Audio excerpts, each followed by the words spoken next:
Hello, welcome to your random love reading. Go and get yourself a cup of tea, a glass of wine, some chocolate, I don't know, bottle of water, something healthy.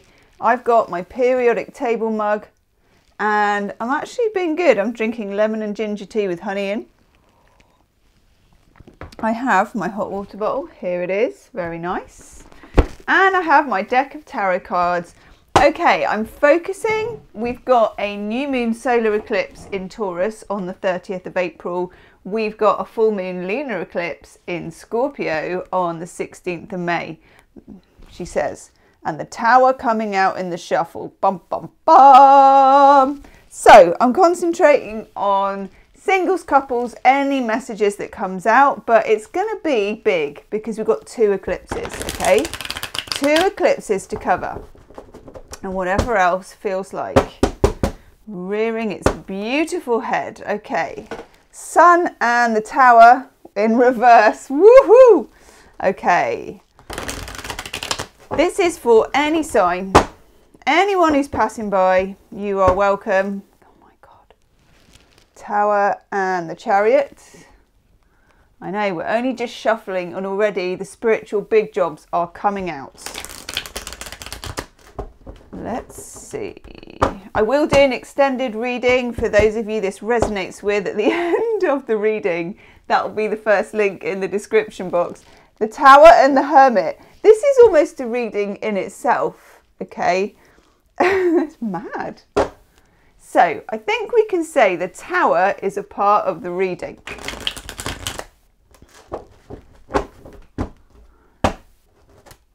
Okay. Now it's just getting weird.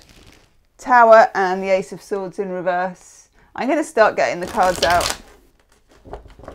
The cards are feeling extremely lively. Okay? Extremely lively. So I think I meet you all in a lively mood. And why not?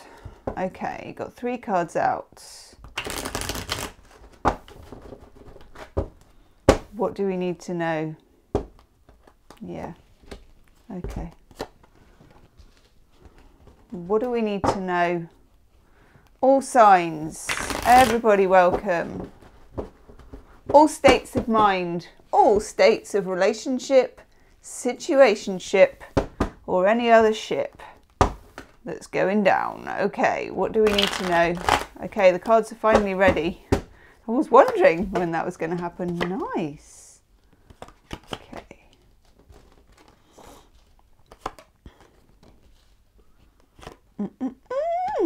Nice. Nice. Ooh. It's like, ooh, nice. God. Well, what do we expect with two eclipses and a Mercury retrograde thrown in? Okay.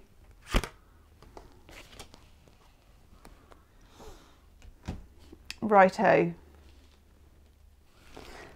I think I find you with a lot going on. I think I find you maybe, just checking my microphone's plugged in, maybe feeling a touch overwhelmed. Okay? I don't know why, but I want to start with these three cards up here. I'm starting with the Five of Swords. Venus in Aquarius. Now, I have Venus in Aquarius. It depends what you have your Venus in. Mine's in Aquarius, so I kind of have a vested interest in this card. This is about, and I think it's you. I think you feel this way. It's a feeling of, oh, God. If this is what it's going to be like, then I'll take my bat home with me. You know, I'm going to withdraw. I'm going to go quiet. I'm going to back off. It feels like there's been too much trouble here, too much drama here, and a whole lot of history going on. For some of you, this is a trail of destruction from exes. You know, it feels a bit like exes, some kind of legacy left to you by exes. For others of you, you're in a complicated connection here. Even if you're coming to this like stone cold single, there is a backstory There is a backstory, because this is backstory material. And we've got Mercury going retrograde on the 10th, and you never get away with it with Mercury retrograde. It has its good points. I don't think it's all negative, and we shouldn't be all negative about it. But it is a retrospective, you know, you're going back. You're going to go back there.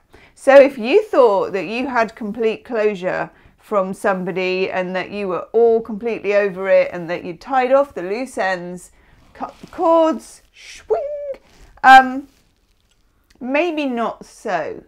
Maybe not so. Doesn't mean, you know, you go dragging yourself back there. You don't have to do that. But there is a sense of needing to close the book.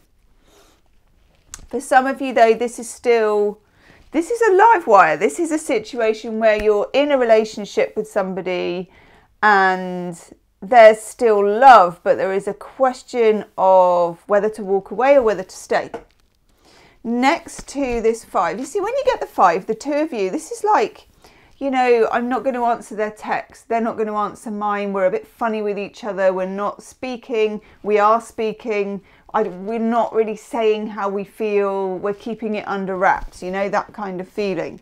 But then we get the 10 of Wands, which is like, I'm done. I'm done. I have tried so hard to hold all these wands. That's what the 10 of Wands is. It's a card of surrender. It is a card of surrender.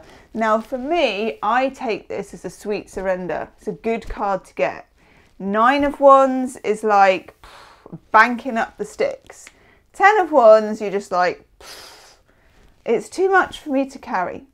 Whatever you are currently carrying about a love relationship or an ex or whatever it is for you, because it's individual for everyone, itchy nose. What happens with, and this is what does happen with eclipses, and this is why I like eclipses. Eclipses are like new and full moons with uber, you know, they're just like to the power of 10. They take a situation that maybe would take quite a long time to resolve and they're just like, bring that to a head. That's what the universe does. It's like, going to bring it to a head. I'm going to make this happen. I'm going to plant this seed on the new moon. You know, I'm going to plant this idea in this human. I'm going to plant this situation for this couple.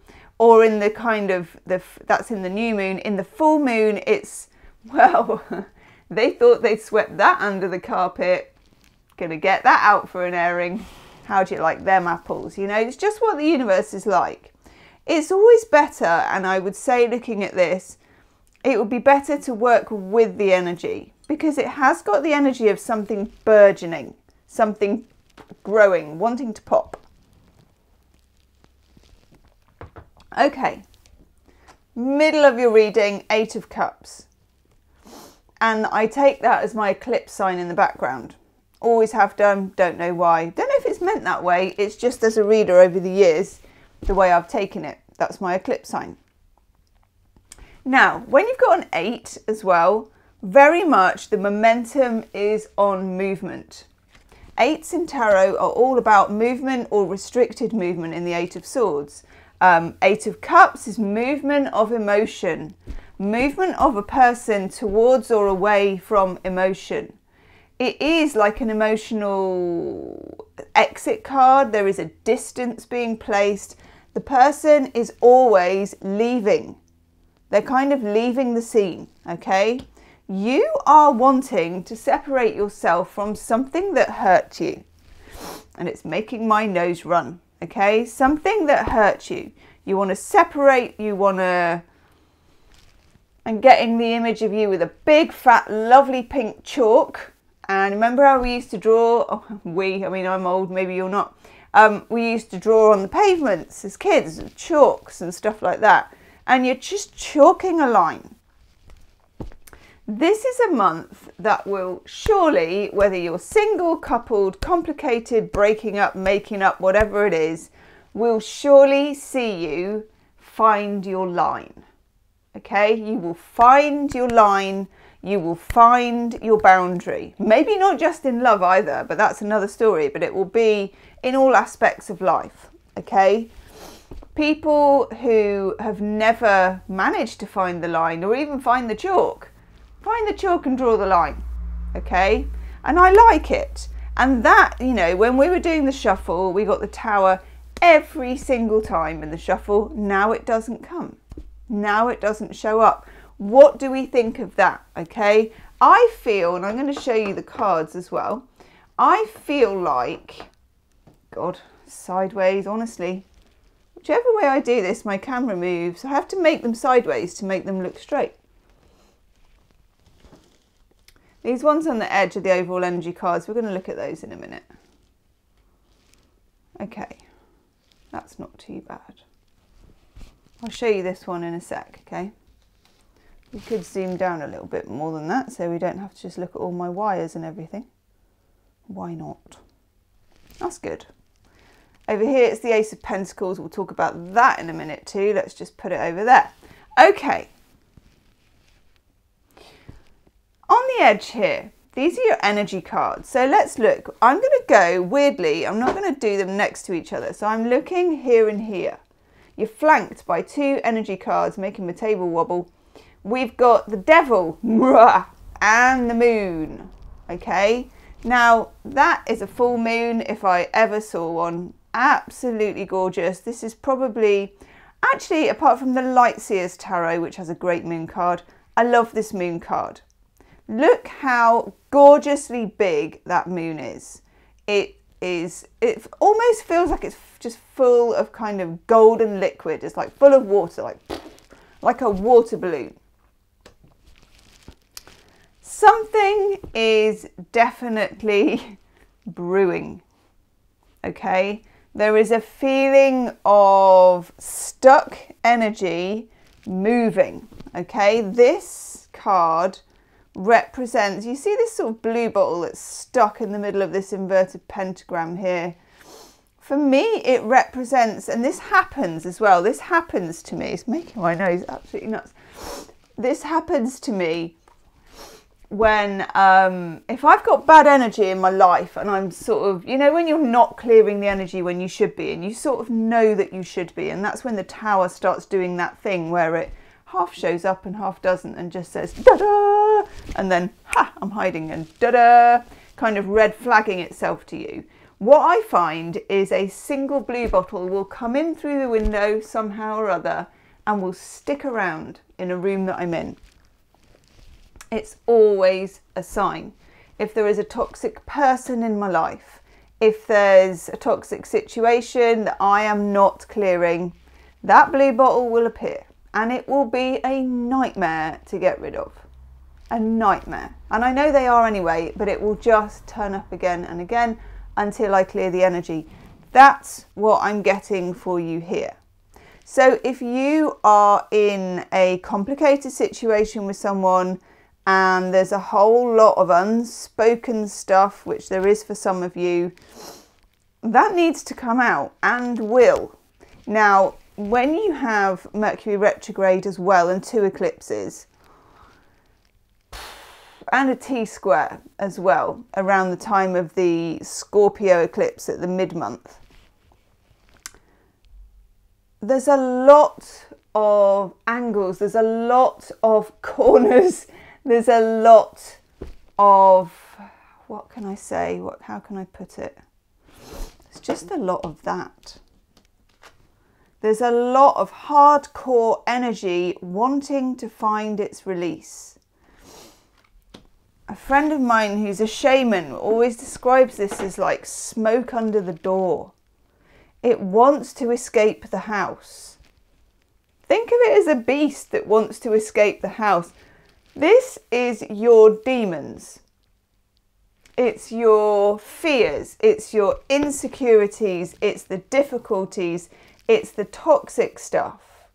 And for some of you as well, you're going to find when you draw this line where you end and the other person begins, especially if there's been codependency in a relationship either way. Well, it goes both ways. Codependency tends to be both of you in some way. Whether you feel that you're the aggrieved party or not, Codependency, the clue is in the name. It's kind of co, you know. So if there is a situation of enmeshment or codependency or something that you are just experiencing as toxic, that blue bottle wants to find its release. And I'm getting that you want to open the window and let it out, okay? But it's not necessarily easy. For some of you as well, if we look here, we've got the Six of Cups. I actually really like the Six of Cups here, and I really like that underneath it as well is the Ten of Cups, which is really sweet. Now, Mercury retrograde. The good sides of Mercury retrograde, there are many. You get do-overs, you get revisions, you get to go back and try again. You get to correct something. You also, if you are vigilant, get to double check things more carefully than you would normally, you know, and spot mistakes. This energy here, I feel like for some of you, the person that you're dealing with has a very strong pull on your heart. Six of Cups is a karmic card. It's the we go back together card. If you look at it, and I'm getting we go back together as a channeled message, because frankly, that sentence is not great and I wouldn't come up with it on my own. We go back together. Someone's saying that to you, okay? Six of Cups is the childhood sweetheart card. I had this, I don't know if it was the last love reading I did or the one, I do random love readings, and do subscribe to the channel if you want the random love readings and the pop-up stuff, daily readings, monthly readings, all that, pick a card. I'm getting this feeling, and I had it before a couple of readings ago, about smelling someone's sweater. And the feeling of it feeling like home. I'm also getting for this keepsakes. This could be anything, keyring, jumper, something somebody gave you, whatever it is, I don't know.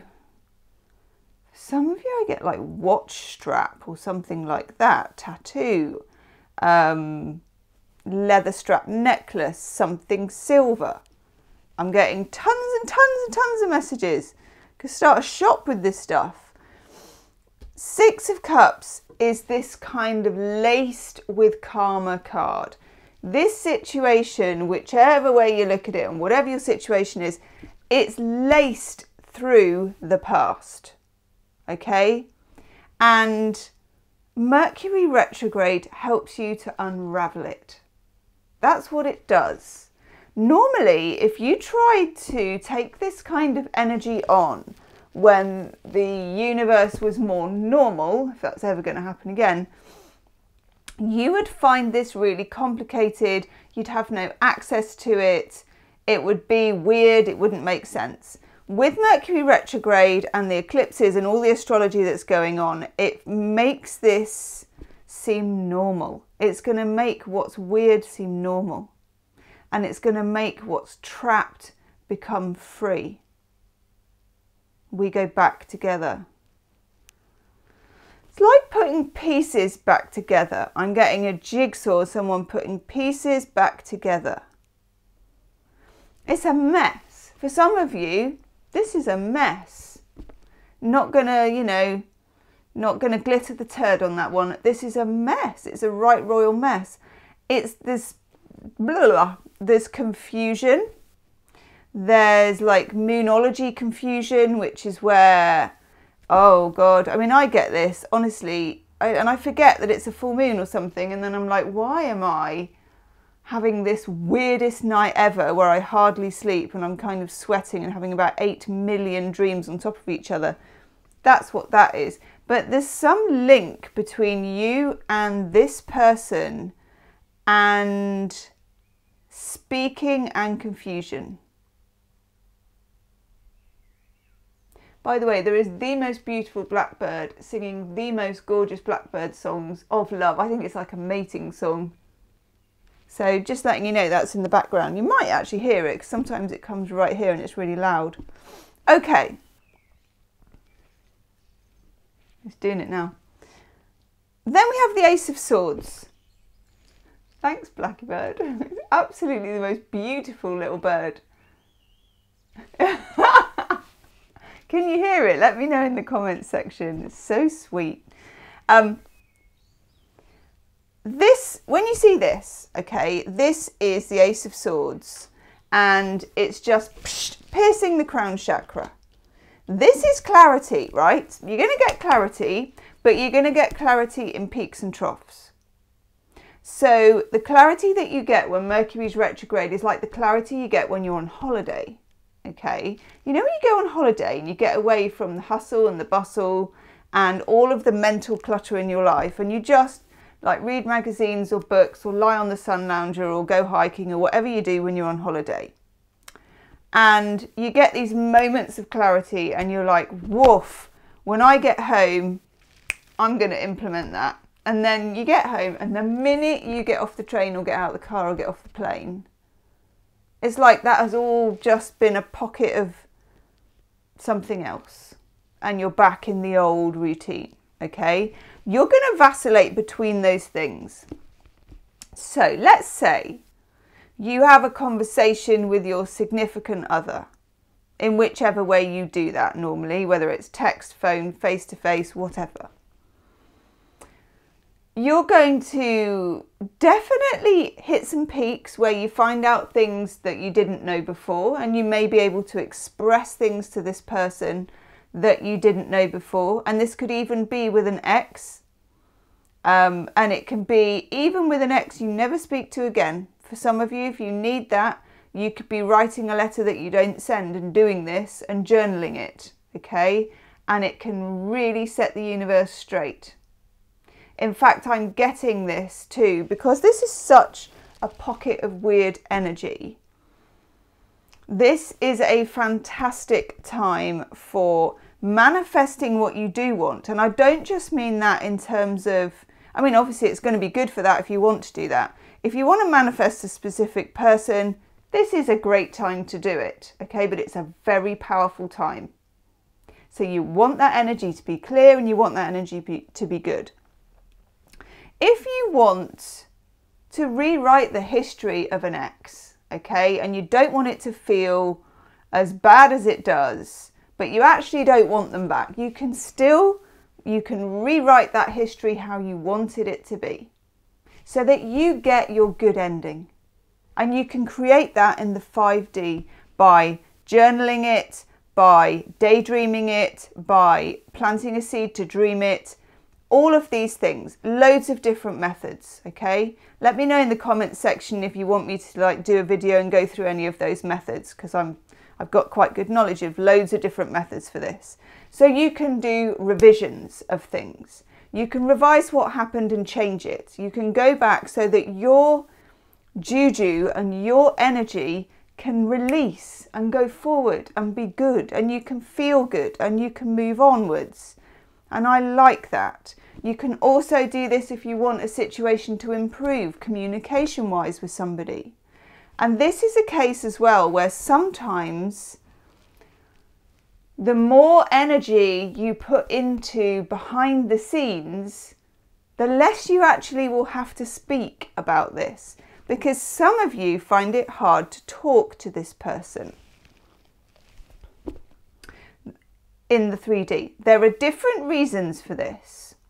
For some of you, it's because you feel nervous and it's a physical thing. You get the old throat thing going on. You know, when your throat feels like it's closing over, you get the lump in the throat, you can't get the words out. They make you nervous, you blush, all of those things. For others of you, there is a distance between you and this person. Maybe you're not actually physically speaking at the moment. The thread of communication is apparently broken, okay? This is your life here. This is your consciousness in this devil card. These are your demons to process. And you're the important person in this love reading. I know the other person is someone you're really concerned about probably, but you have all the power here in these cards, and this is a very good potential outcome. This Ten of Cups is very possible. You need to detach from exactly what it's going to look like. And that's always really important in any kind of manifesting work or even just in life. And we know this. We know that the job we don't care about, we get offered. We know that the person we don't fancy asks us out. We know that if we don't, I don't know, there's so many examples of this. If you really sweaty and you really want something, you know how it eludes you. Okay, so detach from the outcome, but take charge of the situation. The month is calling you to do that, okay? Four of Swords, make peace with the Ten of Cups. Some of you, and this is weird, and it's not a blame game, some of you are standing in the way of your own happiness. And that's not to say what you've done is wrong, it isn't. It's just the way that you're sitting with it and allowing it to take up residence, okay? We have the Two of Swords here. Two of Swords indicates that the new moon, you enter this situation blindfolded and at an impasse, at a lull. You're at a lull with this. It's like nothing seems to be happening. But you can feel, as this lady can in this card, with the blindfold on, you can feel the charge of things, but you can't make the sense of things, okay? Now, what maybe hasn't crossed your mind, and I hope it has, is that when you're in this state where you can feel the charge of things, but you can't make sense of things, it's the best state for manifesting love, okay? Or anything else that you want, because you're almost blank again. You're almost a blank page. Now see how this runs straight into the Fool. And what number is the Fool? The Fool is 0, the blank page, the beginning, the new beginning. This is where you get to carve out a new beginning, and this new beginning will not take place during May, okay? I would hope it didn't, and you should hope it doesn't too, because May is this up and down, making sense, makes no sense, makes absolute sense, makes no sense. This kind of, this feeling, it's like a washing machine of chaos and confusion, but it spits you out clean at the end, okay? Love this for you. Page of Pentacles and the Empress. These are both cards of, and I want to say watching and waiting, but I don't mean it in kind of, oh God, you know, I'm checking my phone, I'm looking at my watch, where is it? I don't mean watching and waiting in that way. I mean, like the Empress is all 4 queens. She's learned all of the stuff about the world. It's a worldly waiting. It's wise waiting. It's where you fill your life with yourself, your happiness, your future path, your current path, where you tidy up your energy and you enjoy your energy and you boost your energy and you take on what's here and you allow it, you allow that smoke to rush out of the door and leave the body and leave the consciousness and leave the situation, and with it you're so occupied with your own energy and your own story and your own presence in the world that you're not empty and waiting for somebody, okay? You're full. And at the same time, you know they're coming. That is a very different story. Page of Wands hiding behind the box. Fire sign possibly. Leo, Aries, Sagittarius. Also got water signs up here. Cancer, Pisces. Going to say Panther, Pisces, Scorpio. Cancer, Pisces, Scorpio. Okay, but we also have the Ace of Coins. Okay, I love the Ace of Coins. This is where, if you look at the moon card with the Ace of Coins, this is where something becomes real. This watery, ethereal, Neptunian type moon becomes real and tangible, something you can see and feel and hear and taste and bite. I always say that, we bite the coin. It feels like, can you see here on the Ace of Pentacles, that this is the portal, okay? You get the portal here, and the portal leads to this solid new beginning. And beyond May, that's what you get, okay? Don't even think about the results of things during May, because it will stand in your way. It will hold you back, and you don't need that. You're focusing on growth, you're focusing on energy, okay? Let's have an oracle card, and in the extended reading, cripes, I am going to get out a lot of my love oracle cards. I have got, oh yes, The Price of Love by Crystal Banner. I'm going to use that. I might do the shamanic cards as well. I'm going to do the Romance Angel oracle cards. I'm also going to get out another tarot deck. We're going to have a big old dig. We're going to look at the Eight of Cups. We're going to look at your person, what they might have going on in their head with the Devil card. And also the qualities of staying versus the qualities of going, and how to manifest as well. And with the Six of Cups, what's this karmic stuff that's keeping you here? What's good, what's bad, what's ugly? Okay, we're going to look at all of that. Oh, this has come up in the monthly reads for individual star signs all the time. We get to the Sea. This is a card of accepting waves go up, waves go down. They sort of also go backwards and forwards. They go backwards, they draw back before they go forwards. This is accepting that you're in this bathtub and you're not trying to prescribe the journey. Okay, you're not making the voyage happen. You're just letting it. You're just going with the flow, okay? Oof. Oh, look, and it kind of looks like the moon in the background as well. Can you see that face? Love this for you. Absolutely love this for you. Leave me a comment. Get involved. I'm going to go do the extended. I will see you on the other side. Namaste.